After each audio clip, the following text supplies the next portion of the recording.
Je suis Gaël Turine, photographe, et j'ai réalisé un travail sur les forêts sacrées du Bénin.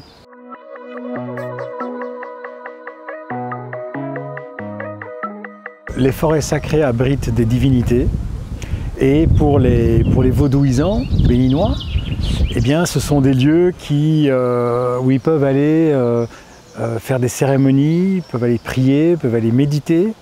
Et donc ce sont des lieux hyper importants dans la culture béninoise, dans cette culture religieuse animiste. Ces lieux sont jusqu'à présent des havres de biodiversité parce qu'en fait, de par leur caractère sacré, eh bien, les coupeurs de bois, les producteurs de charbon, les planteurs de palmiers n'osent pas pénétrer ces forêts.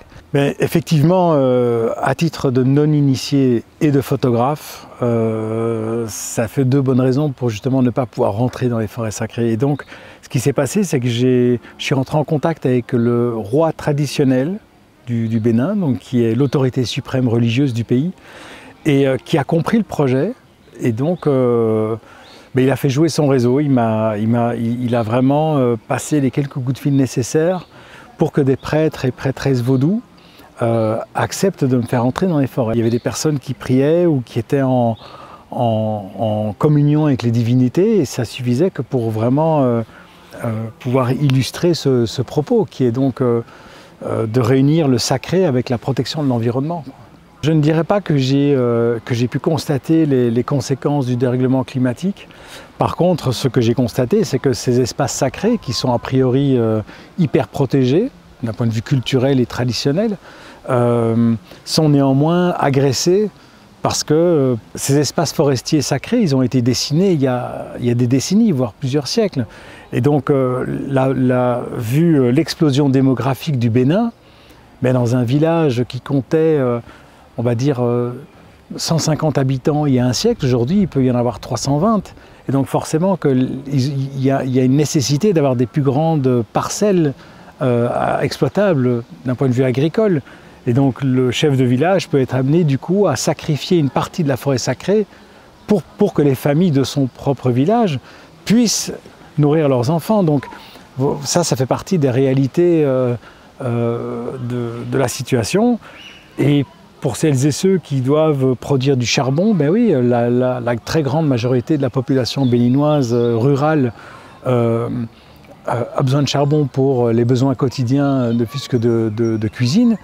Et donc il faut bien que ce charbon vienne de quelque part. Donc si on se met dans leur situation et si on se met à leur place, les raisons sont compréhensibles. Et en même temps, on sait aussi que ce bois de chauffe, par exemple, ou la plantation d'huile de palme, un jour pourrait venir à bout de ces forêts sacrées. Donc il faut que ça s'arrête absolument. Mais les réalités sociales, culturelles, économiques rendent la situation plus complexe.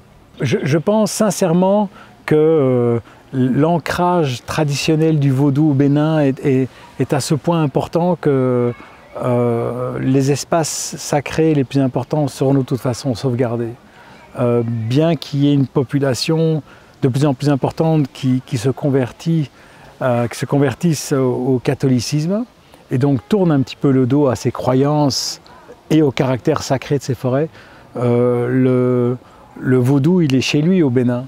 C'est vraiment le berceau de ces religions, de cette religion animiste. Donc les espaces forestiers sacrés, ils resteront en place. Le prix Yves Rocher que j'ai reçu au Festival Visa pour l'Image en septembre dernier m'a permis de réaliser ce travail parce que j'ai pu y passer plusieurs semaines. Aujourd'hui, trouver un magazine ou un soutien du côté de la presse, par exemple, qui pourrait financer un reportage comme celui-là, c'est quasiment impossible, pour ne pas dire devenu impossible. Et donc, de recevoir cette bourse, ça m'a permis de réaliser ce travail en toute liberté. D'ailleurs, voilà, il y a une marque de confiance qui est accordée aux photographes, qui est aussi exceptionnelle. Donc, et puis ça permet aussi de sortir des contraintes qui peuvent être des contraintes éditoriales qui peuvent être imposées par tel ou tel média. Donc c'est une chance incroyable j'espère en avoir bien profité.